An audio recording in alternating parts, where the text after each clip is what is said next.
અંકલેશ્વરથી વાલિયાને જોડતા મુખ્ય માર્ગ ઉપર ભારે વાહનોને પગલે ઉડતી ધૂળની ડમરીઓને લઈ વાહન ચાલકો ત્રાહિમામ પુકારી ઉઠ્યા છે.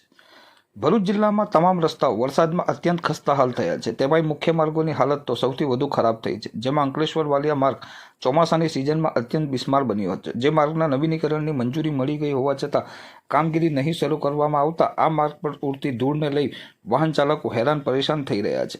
ભારે વાહનો સ્પીડમાં પસાર થતાં ધૂળની ડમરીઓનું સામ્રાજ્ય જોવા મળી રહ્યું છે, જેને લઈ લોકોના સ્વાસ્થ્ય પર તેની સીધી અસર થઈ રહી છે.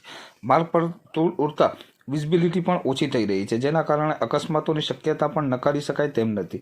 અંતરે ઉલ્લેખનીય છે કે અંકલેશ્વરથી વાલિયા નેત્રંગને જોડતા 37 કિલોમીટરના માર્ગના સમારકામ માટે ₹50 કરોડનું ટેન્ડર ઓક્ટોબર માસમાં મંજૂર કરવામાં આવ્યું છે, પરંતુ હજુ સુધી આ કામગીરી ચાલુ કરવામાં ન આવતા વાહન ચાલકો હાલાકીનો સામનો કરી રહ્યા છે.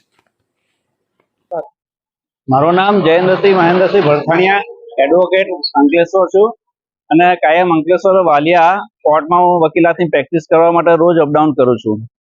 આ અંકલેશ્વર વાલિયા નેત્રંગ રોડ એટલો બધો ખરાબ છે કે ઉચ્ચ સ્તરે વારંવાર રજૂઆત કરવા છતાં પણ બહેરા તંત્રના ધ્યાન લેતું નથી અને એનો ભોગ પ્રજાજનો અને વાહન ચાલકો બને છે. હું મારી વાત કરું તો છેલ્લા 2 મહિનામાં મારે 3 નવા ટાયર નાખવા પડ્યા છે. મારી વેગનરને 3 ટાયરને ફાટી ગયા છે. તેમજ આપ જોઈ રહ્યા છો કે જે અહીંયા જે ધૂળ ઉડે છે, એટલી બધી ધૂળ ઉડે છે કે એ એર પોલ્યુશન કે તો એ 500 આંખથી પણ ઊંચું છે એટલું છે.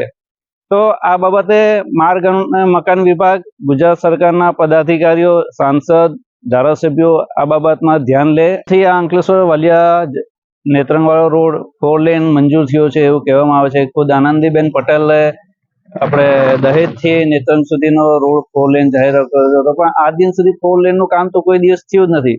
4 લેન તો ઠીક છે, આ 2 લેન જે રોડ છે તેના પણ સારા ઠેકાણા નથી. એટલા બધા ખાડા છે, એટલું બધું નબળી કામગીરી છે, રોડની ક્વોલિટી મજબૂતાઈ હોવી જોઈએ તે નથી.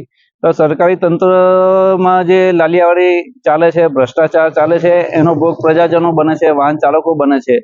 તો ગુજરાત સરકારના જે માર્ગ વાહન વ્યવહાર મંત્રી છે, ગુજરાત સરકારના ભરૂચ જિલ્લાના જે સાંસદ છે, વાલિયા ઝઘડિયાના જે ધારાસભ્ય છે, તે કરે છે શું?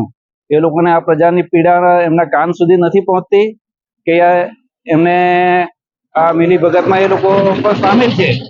એવું મારું માનવું છે. તો આ બાબતે દરેક ઉચ્ચ સ્તરે રજૂઆત થાય ને જે રજૂઆત થઈ છે વિપક્ષ દ્વારા કે મીડિયા મારફતે, તો તેને સરકારના અધિકારીઓ, પદાધિકારીઓ ધ્યાનમાં લે એવી અમારી માંગણી છે.